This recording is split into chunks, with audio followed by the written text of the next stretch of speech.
Every hotel has a story.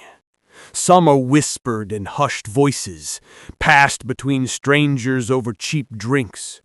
Some are carved into the walls, the floors, the very air itself.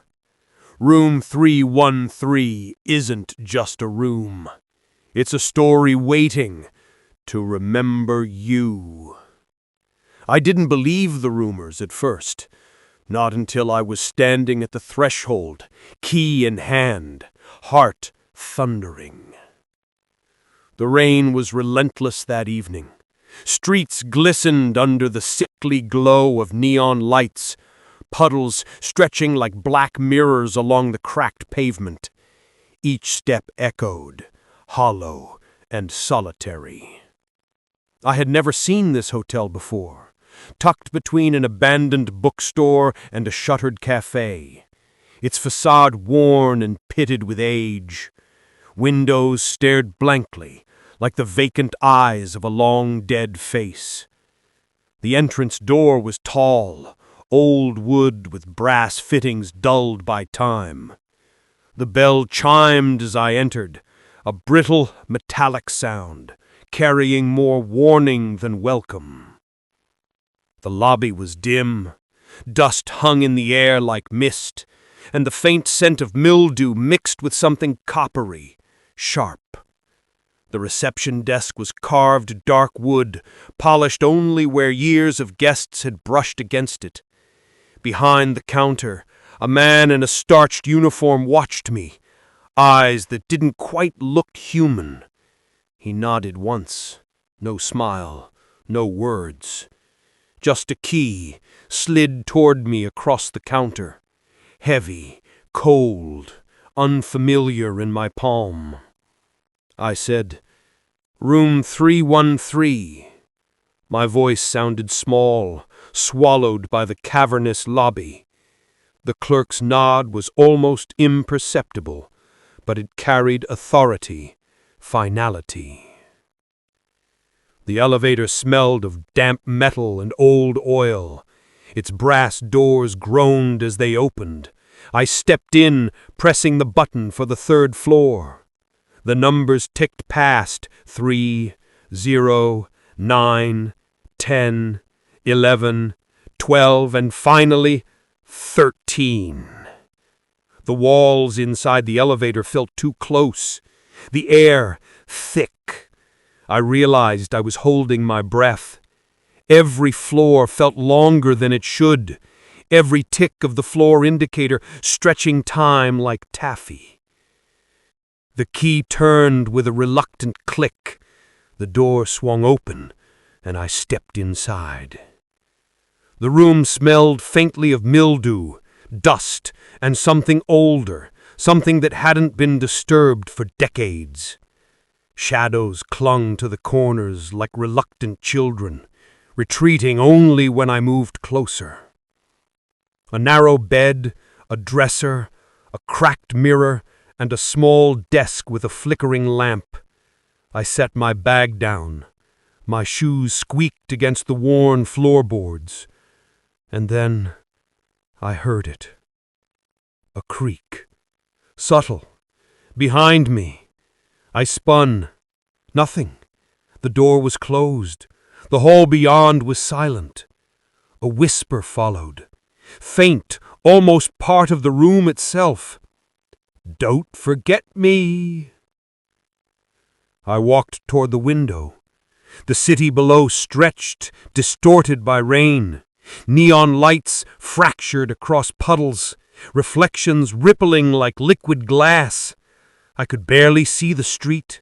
The familiar cityscape now felt alien, distant, almost unreal. I opened the drawers of the dresser. Nothing but dust, old receipts, a half-burnt candle. Yet the sensation persisted, that eyes were on me, unseen, waiting. I approached the mirror. My reflection stared back, pale, uncertain. Yet something shifted. The corner of my reflection's mouth curved slightly when mine did not. I blinked. Nothing, but the unease remained. I noticed a small analog clock on the dresser. Its hands trembled slightly. 3:12 a.m. 1 minute until whatever this room had in store. The air grew colder. Shadows deepened. The room seemed to breathe. I could feel it, subtle at first, then undeniable, a presence, watching, waiting. The clock ticked. 3:13. A low creak from beneath the bed, a shuffle of movement almost human. "Welcome to room 313, a whisper breathed close to my ear. I could not move. My hand shook. My heart pounded in my ears, matching some unspoken rhythm in the room itself. Shadows crawled across the walls, coiling, stretching, whispering. 3:14. The moment had passed. The room fell silent, but the memory of it, of the presence, lingered. Heavy, oppressive. Room 313 had already begun to mark me. Night in room 313 is never truly silent. Even when the city outside sleeps, the room hums with life, faint, patient, unseen. I thought I'd seen enough strange signs, felt enough unease, but nothing prepared me for the whispers that began just after 3 a.m., crawling into my mind like smoke through cracks in the wall. The kind of silence that isn't empty, but listening. I tried to sleep. Really, I did. I lay on the narrow bed, staring at the ceiling, willing my heartbeat to slow. The room smelled of damp wood, cold metal, and something faintly burned long ago. The shadows pressed inward, curling, pooling in corners where light dared not touch. Every sound was amplified, the hum of the heater, the creak of the floorboards, my own shallow breathing, each tick of the clock a drumbeat of warning. Then it started. A whisper, faint, almost indistinguishable. "I'm here." I sat up, heart hammering. Nothing, just the dark, just silence. But the whisper came again, louder, waiting. Rationality and terror fought for control, and terror was winning. I moved quietly, carefully, feet sliding across the old wooden floor. Each step released a moan from the boards, soft, reluctant. I scanned every corner. Nothing moved at first. Then I heard it again, not from the walls, not from the hallway, but beneath the bed. A faint scratching, soft, deliberate, as though something was pacing, circling, waiting for me to notice. I crouched, leaning down, staring into the dark beneath the bed. My reflection in the mirror caught my eye, but something was wrong. A shadow lingered behind me, and it didn't move when I did. I whispered to myself, "It's nothing, just shadows, just nerves." The shadows laughed, or maybe it was my mind. I glanced at the clock, 3:12. The hands trembled slightly. I sat back on the bed, my pulse echoed in my ears. 3:13. The room exhaled. The whispers returned, not words, but fragments. "Don't leave. Stay. See." I covered my ears, tried to block them out, but they only grew louder. clearer. Shapes formed in the darkness, tall, thin, watching from just beyond sight. The temperature dropped sharply. My breath fogged the air. The journal on the desk fluttered open. Pages turned violently and stopped on a blank sheet that now read, "He's here now. He knows." I stumbled toward the bathroom, desperate for light, for clarity. The mirror reflected me, but not quite.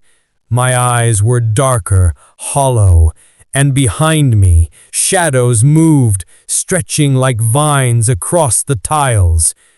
Then I heard my voice, my own voice, whispering my name from behind the door. I turned sharply, empty, but the sound still hung in the air. My pulse thundered in my ears. The pressure in my chest was unbearable, like the walls themselves were watching. The journal on the counter pulsed with faint warmth. Words appeared, curling across the page in fresh ink. "You cannot leave, not yet." The night stretched unnaturally. Minutes felt like hours. Every whisper, every creak, every breath deliberate. The air thickened, pressing against my skin. I shouted, but my voice came out fractured, trembling. The walls leaned closer. The floor shifted beneath me. The window rattled violently, yet outside, no wind, no rain, nothing. I stumbled backward, tripping over the journal. It flipped open, glowing faintly in the lamplight. New words formed, deliberate, slow. "You belong here." And I realized this room didn't just want me to stay, it wanted to claim me. Silence. Then a breath. Not mine. Close. Behind me. Heavy. Patient. The whispers merged into a single voice, deep, male. "You cannot leave, not yet." I turned slowly. Nothing, just shadows. But one of them moved, fluid, a shimmer in the corner of the room. My reflection in the mirror stared back at me, eyes wide, pleading. It mouthed words I couldn't hear, but I understood. "Run." The clock ticked, 3:14. The whispers faded, the air steadied, but I knew whatever haunted room 313 wasn't gone, only waiting.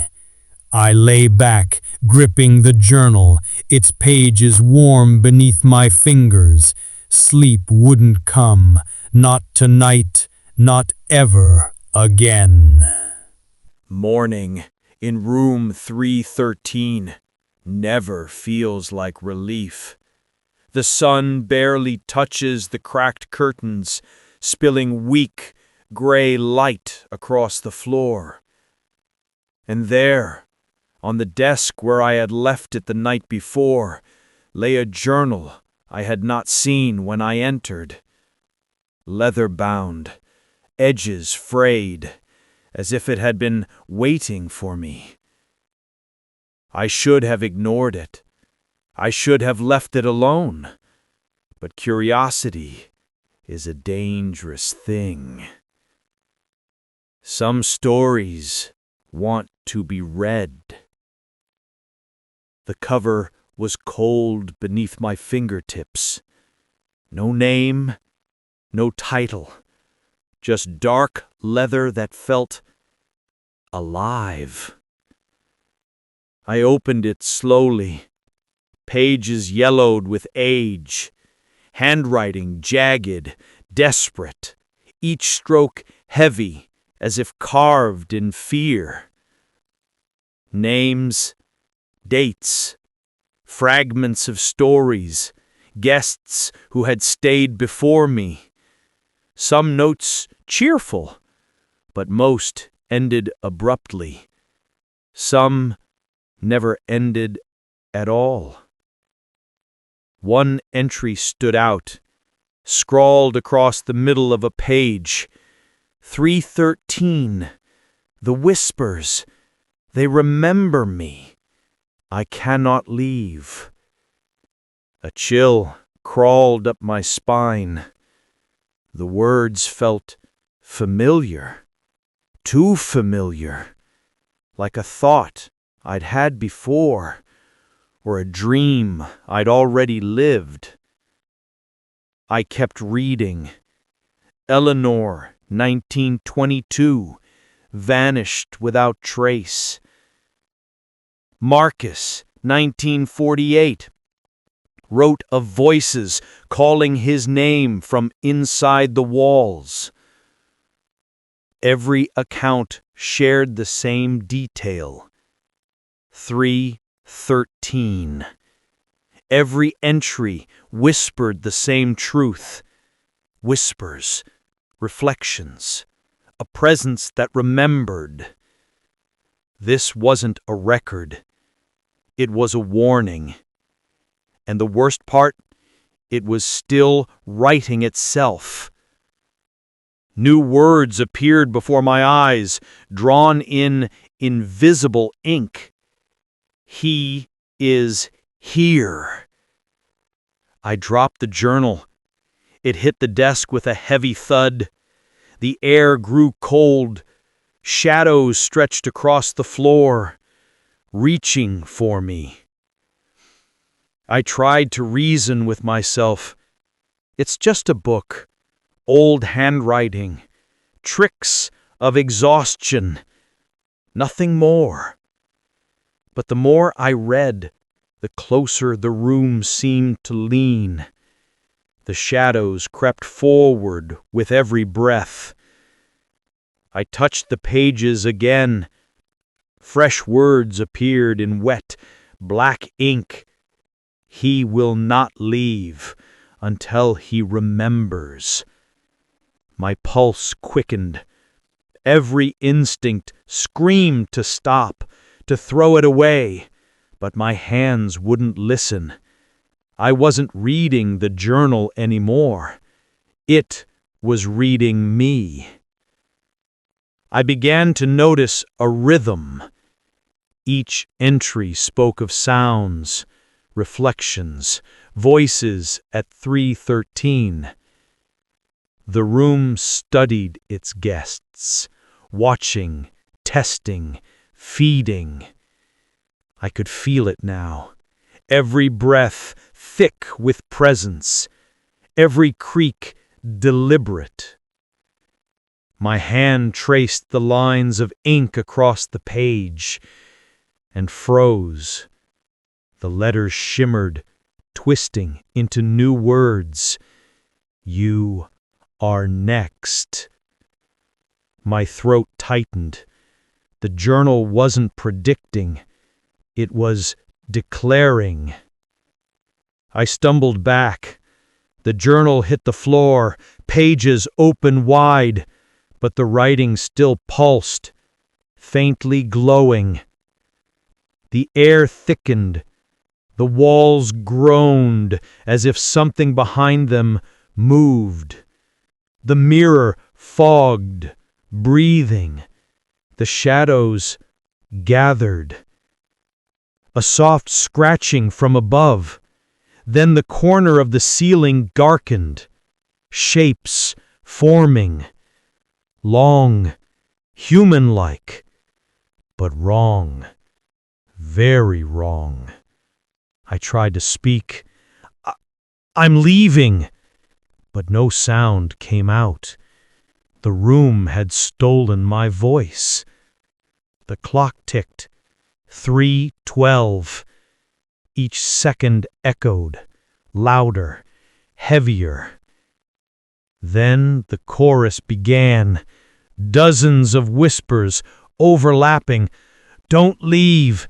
Stay. Stay. He sees you. The journal flipped open on its own. Pages tore against the wind that wasn't there. It stopped. Look behind you. I turned. Nothing. But the air felt crowded, like something enormous was standing just out of sight. I collapsed onto the bed, shaking, breath shallow. The journal lay on the floor, pulsing faintly, alive, watching, waiting. I knew then the room had chosen me. Every night from now on would bring whispers, shadows, and the quiet, merciless memory of room 313. It remembers everything and forgives nothing. The hallway outside room 313 was no longer merely a corridor. It had grown into something alive, something patient, something hungry. The dim lights overhead flickered as I stepped out, and shadows stretched across the walls in impossible shapes, curling and recoiling like smoke. My shoes scuffed against the worn carpet. Each echo sounded like a drumbeat, marking my slow descent into fear. Every instinct screamed to turn back, but curiosity, or perhaps foolishness, kept me moving forward. I had to see it for myself, the space between rooms, the paths unseen, the corners where light dared not linger. The farther I walked, the longer the hallway became. Doors warped subtly, their frames bending as if breathing. The wallpaper curled and peeled in irregular patterns, revealing stains and streaks that suggested age, neglect, or something far older. Every door seemed to be watching me, as though they remembered every guest who had passed before, cataloging my movements in silence. The temperature dropped suddenly. I shivered. My breath puffed into the air, mist curling like fingers reaching for the shadows. Footsteps echoed softly behind me. I spun, but the hallway remained empty. My pulse quickened. He is here.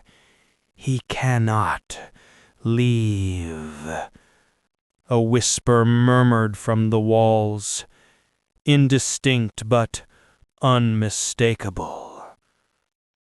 I swallowed hard, gripping the journal I had carried from room 313. Its leather cover felt warm, pulsing faintly like a heartbeat, as if aware of the growing tension. I reached the first door on the left. The handle rattled as I approached, though no wind moved through the corridor. Shadows pooled near the baseboards, crawling like ink spreading across parchment. A faint metallic scent hung in the air, sharp and unsettling. The journal vibrated slightly in my hands. I opened it, and jagged handwriting formed on a blank line. Do not look away, or he will take note. The carpet rippled beneath my feet, as if someone had breathed under the floor. Light flickered overhead, casting shifting shapes on the walls. Each shadow stretched unnaturally, sometimes too long, sometimes moving independently of any light source. From the end of the hallway, a shape emerged. I froze. At first it was indistinct, a blur of darkness.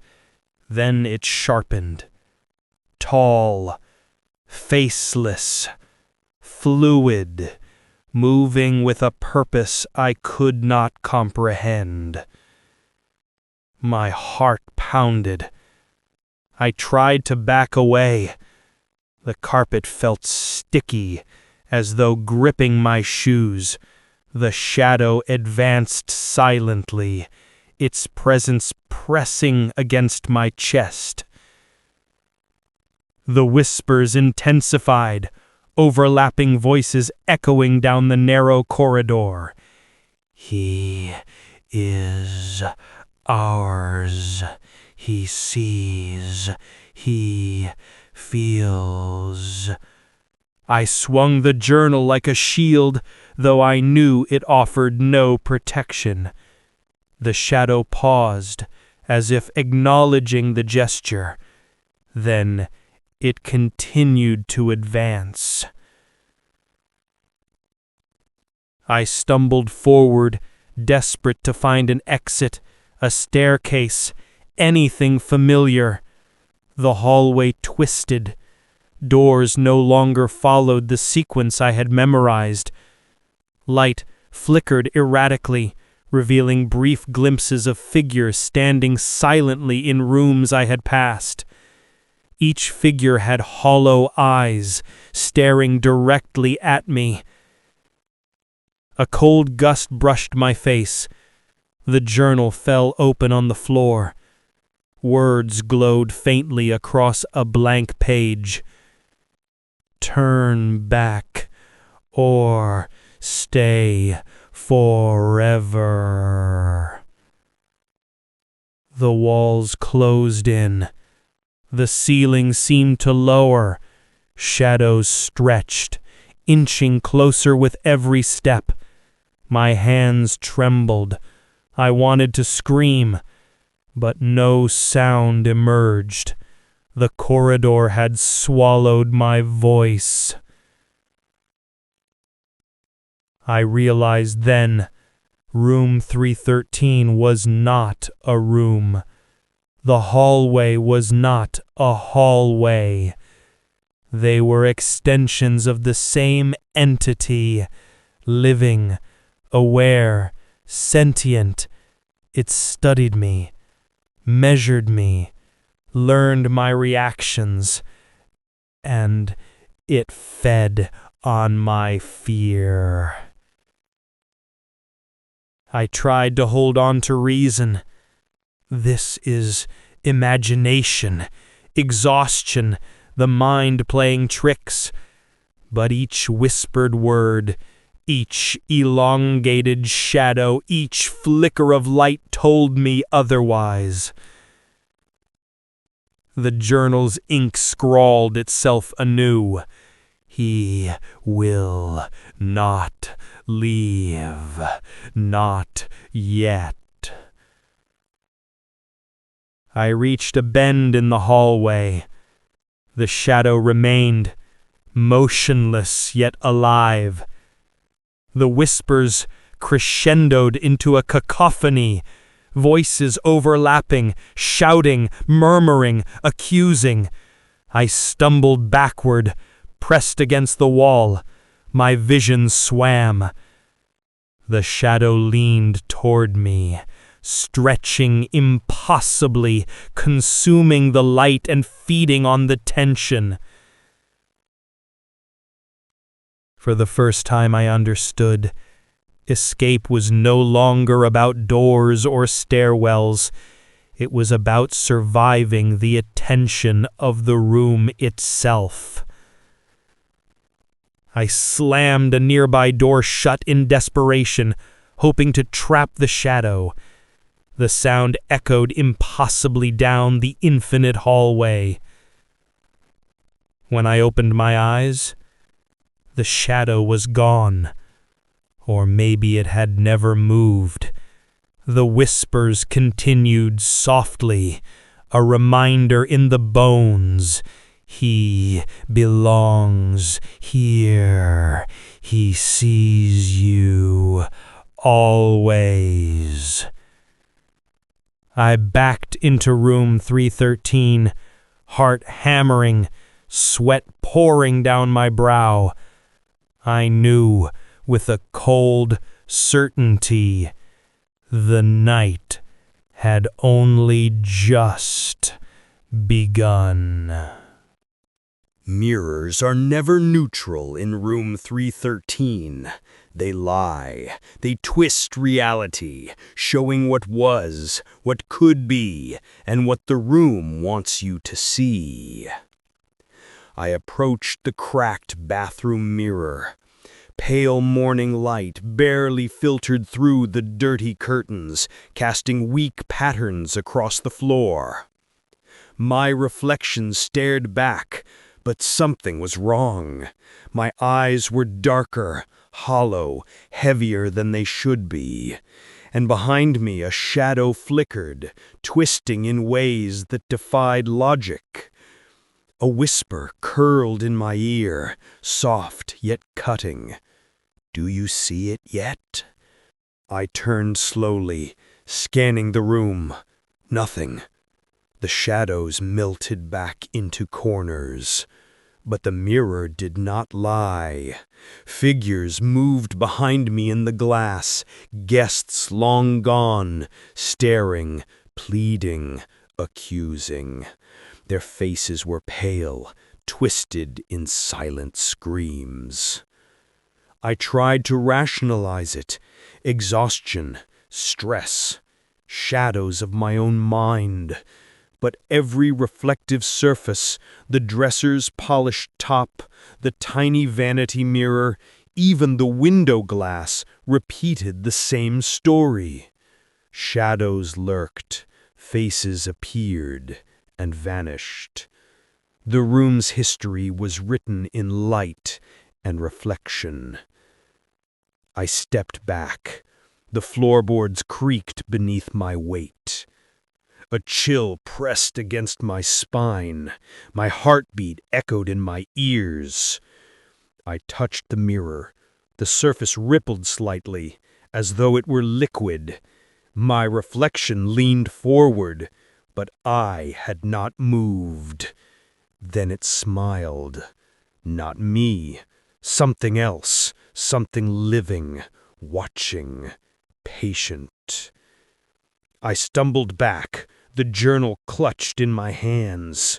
Its pages fluttered open to a blank one, then words formed in jagged letters. "You cannot escape the past. It follows you." The mirrors multiplied their effect. Each reflection showed not only me, but the other guests, trapped in their own cycles of fear. A woman reaching for the door, her face pale and twisted. A man screaming silently, pressed against the wall. Each mirrored image was frozen, trapped forever. I realized that room 313 did not simply haunt the living. It recorded them, mirrored them, held them prisoner in reflections and shadows. Every sound became louder.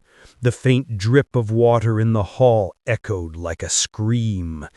My own breathing rattled in my ears. I felt the room leaning closer, breathing, alive.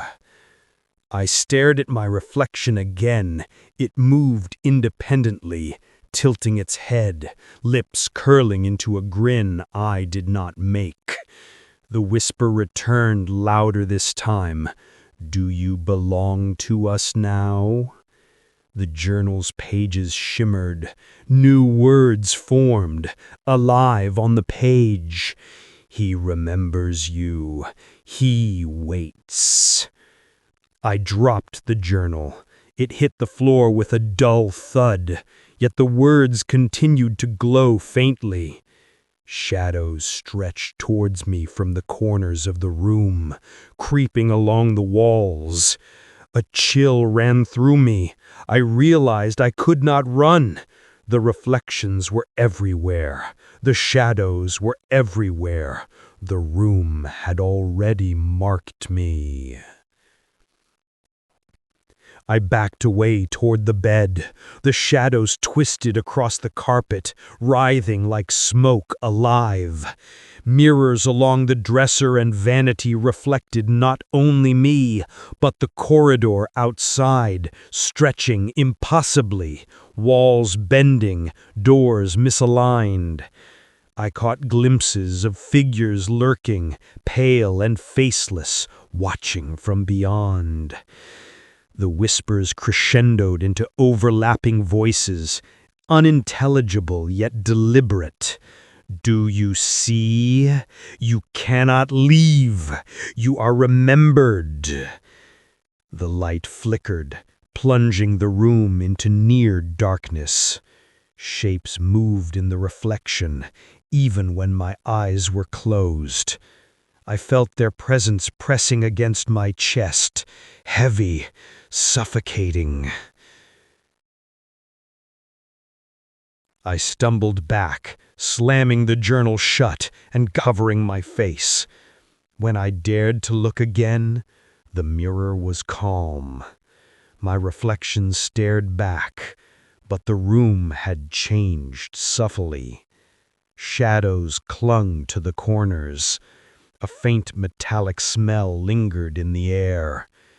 The whisper lingered too, soft, close, inevitable. We see you, always. I knew then the room had not just haunted me, it had mirrored me, claimed a part of me, and would follow me into the darkness beyond the mirror. Room 313, Chapter 6, The Investigation. I could no longer sit and wait. Room 313 demanded attention, observation, understanding. I needed to investigate, to uncover the truth, if truth even existed in a place that bent reality itself. The journal lay open on the desk, pages trembling as if alive. Words shifted before my eyes. Observe, remember, survive. This wasn't just a room. It was a puzzle, a trap, a memory collector. And I was at its center.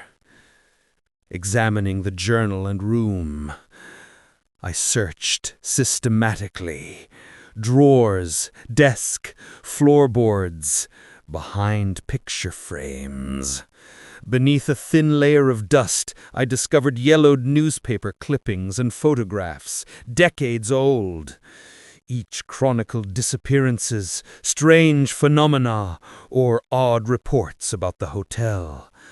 One clipping stopped me cold. Guest vanishes from room 313. No trace found. 1948. The photograph showed a young man, pale, wide-eyed, standing in the same hallway I had walked last night. I shivered. The room pulsed, as if aware. Patterns emerged. Mapping the journal's names and dates revealed a horrifying pattern. Each disappearance occurred around 3:13 a.m. Shadows, whispers, reflections moving on their own. Some wrote about journals that responded, pages filling with words they hadn't written.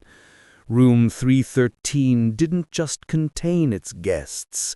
It observed them, studied them. It recorded fear, and used it. Patient, eternal, unrelenting. Supernatural escalation. The air shifted, shadows stretched along the walls, curling like black fingers toward me. The journal flipped open on its own, pages rustling without wind. Words formed in real time. He knows you. He remembers you. You cannot leave. A slow, deliberate scraping came from the hallway. I pressed against the wall, clutching the journal. Shadows responded, stretching, reaching, pressing closer. I realized I was being watched, not by a human, not by anything corporeal, but by the room itself. It had learned my habits, my fears, my reactions. Psychological horror, internal monologue. I told myself, this is exhaustion, overstimulation, hallucination. But the journal pulsed, warm and alive. Every word deliberate, targeted. Shadows seemed to answer my thoughts before I had them. The room tested me, measured me, teaching cruelly that it never forgets, never forgives, never releases its victims without leaving part of itself behind. Climactic discovery. I noticed a subtle pattern. Each victim faced something within, a memory, a fear, a guilt, before the room accepted them. The room wasn't merely hunting guests. It demanded a confrontation with their inner darkness. I shivered. This was no ordinary haunting. Room 313 fed on memory and fear, weaving it into the walls themselves. And now it had me. Mini climaxes, layered suspense. I tried to close the journal. It resisted, as if alive. Do not run. You belong here. A creak came from the hallway. For a split second, the corridor appeared impossibly long, stretching into darkness, walls bending. Figures flickered at the edges, glimpses of previous guests, trapped eternally, watching silently. An oppressive weight pressed on my chest. My pulse hammered. The journal seemed to pull me closer, daring me to continue reading. Ending. Cliffhanger leading to chapter 7.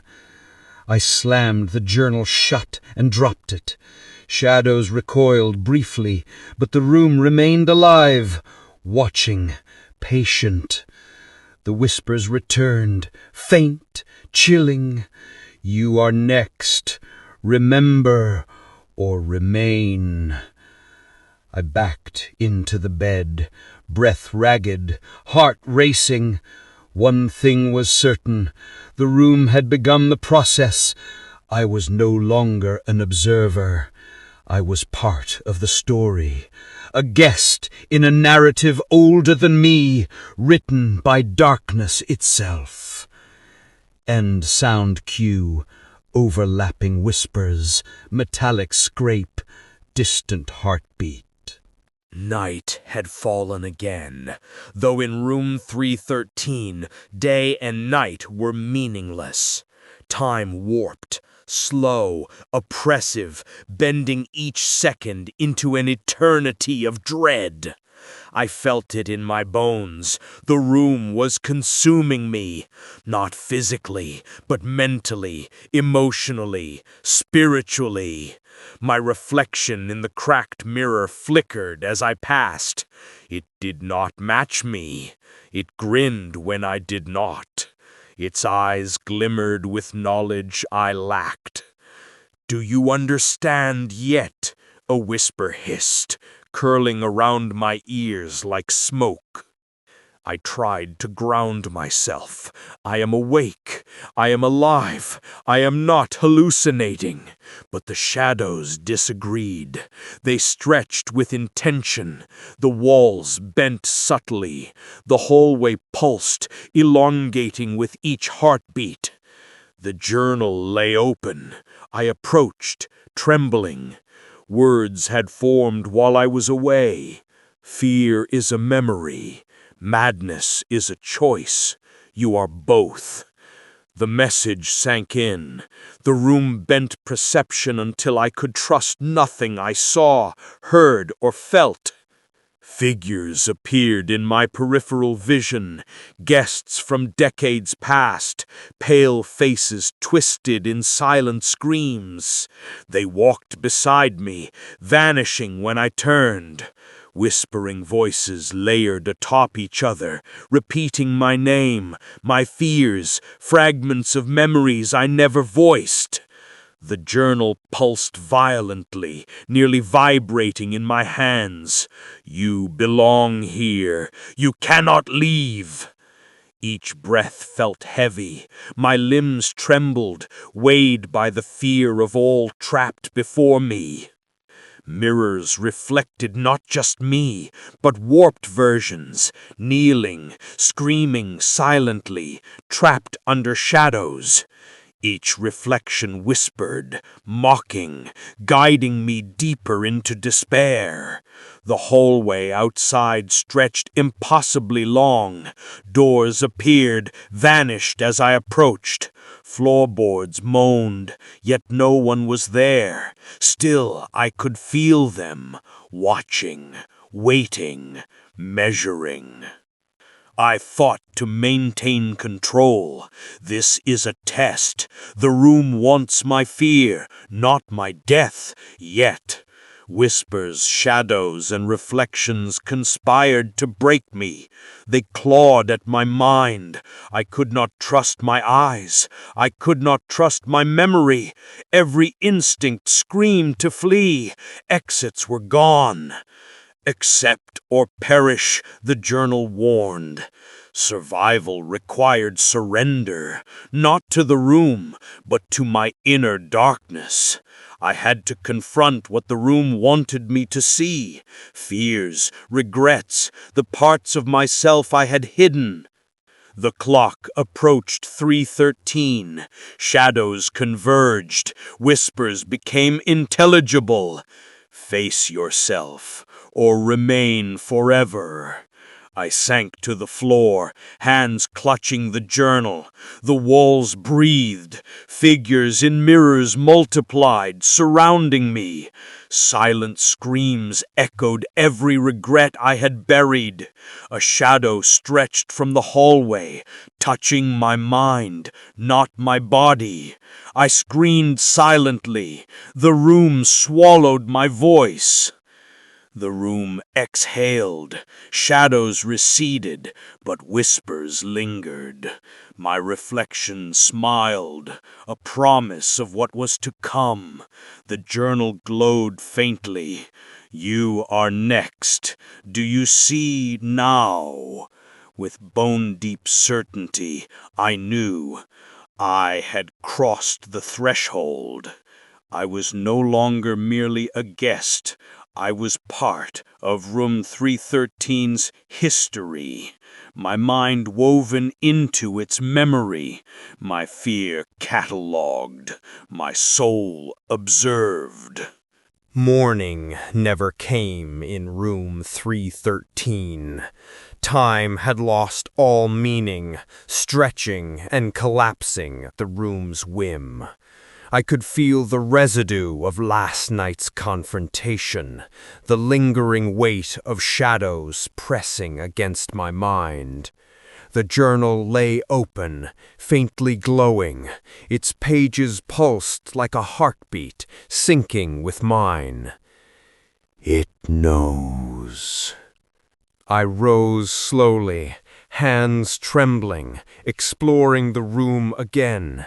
Every corner seemed alive, every shadow a subtle threat, every mirror a warning. The walls whispered fragments of past victims' fears, regrets, failures, surrender, layered atop mine. Room 313 did not just reflect the past, it trapped it, weaving decades of terror into the present. Figures appeared at the edges of my vision, ghostly echoes of long-gone guests, pale and hollow. Sometimes they moved beside me, sometimes vanished with a blink. Every sound, every motion felt orchestrated. The journal vibrated violently, letters forming in real time. "You cannot escape. You are ours." I swallowed hard, lungs tight with fear and anticipation.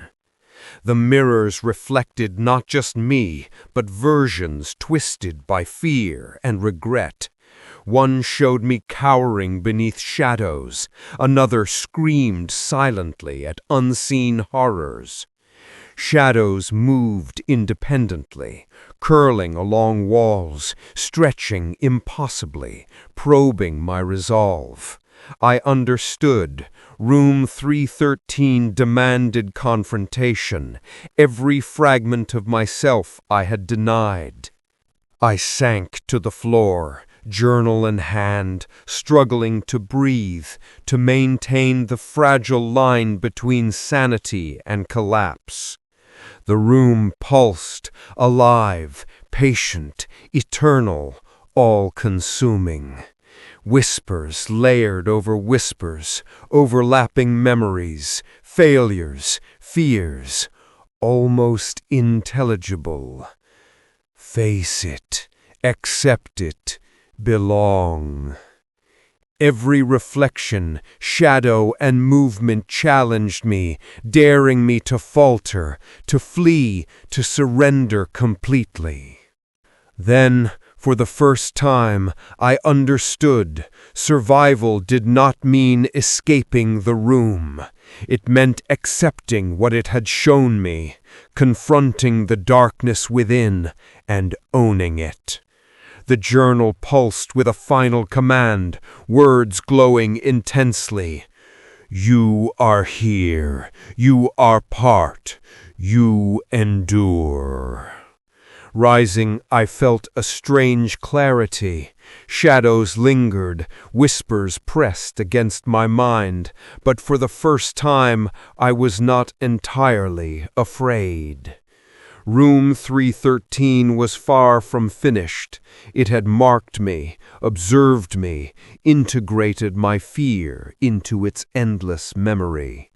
The journal closed softly, the glow fading. But in the mirror, a shadow flickered behind me, smiling.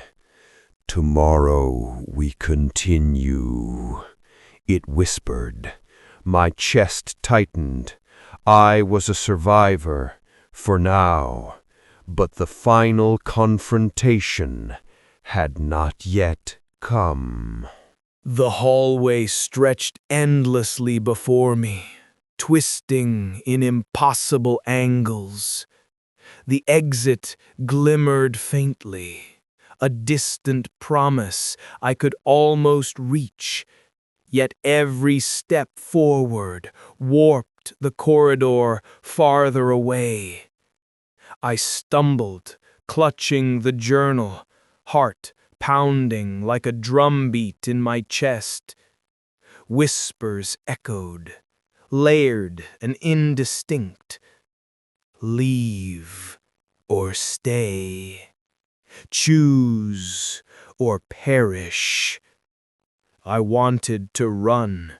My legs moved, but the floor held me. Shadows curled along the baseboards like living tendrils. The room had transformed. Doors flickered, vanishing only to reappear moments later. Mirrors reflected not me, but twisted versions, some screaming, some pleading, some watching silently. Faint footsteps echoed behind me, though no one was visible. Each turn revealed nothing, yet the presence remained, patient and relentless. The journal vibrated violently. Words appeared. Do not flee. You belong, but some may leave. A metallic scent filled the air. My breath grew shallow. The hallway pulsed, bending and breathing with my heartbeat. I glimpsed freedom, street lamps, rain, distant city lights, but each vision flickered, dissolving into darkness, replaced by warped corridors. The hallway was a living trap, testing my resolve, measuring my fear. Shadows extended from walls, merging with mine. They whispered fragments of memory and guilt. You cannot leave. You are remembered. Reflections multiplied in broken glass, each showing failure and surrender, mocking me with past mistakes. Panic surged. I wanted to fight, to flee, to scream.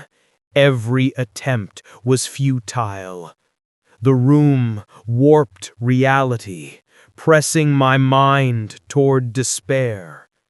Survival required surrender, not blind submission. I had to choose, face the darkness or let it consume me. Shadows waited patiently. Whispers warned. Some who waited were never found again. I ran forward, each step a battle.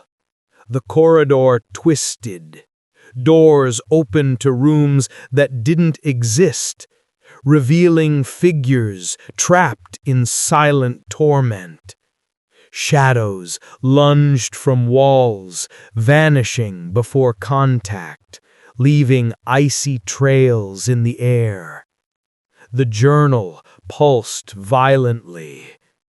Turn back or move forward. One choice. Decide. A reflection in broken glass caught my eye. My own face, pale and terrified, split into multiple versions. One version reached out, whispering, "Surrender or be claimed." I stumbled, falling to my knees, hands clutching the floor. My mind screamed. My heart raced. Escape was not physical. It was a battle for my sanity, my will, my soul. I collapsed against the wall, panting, journal open, glowing faintly.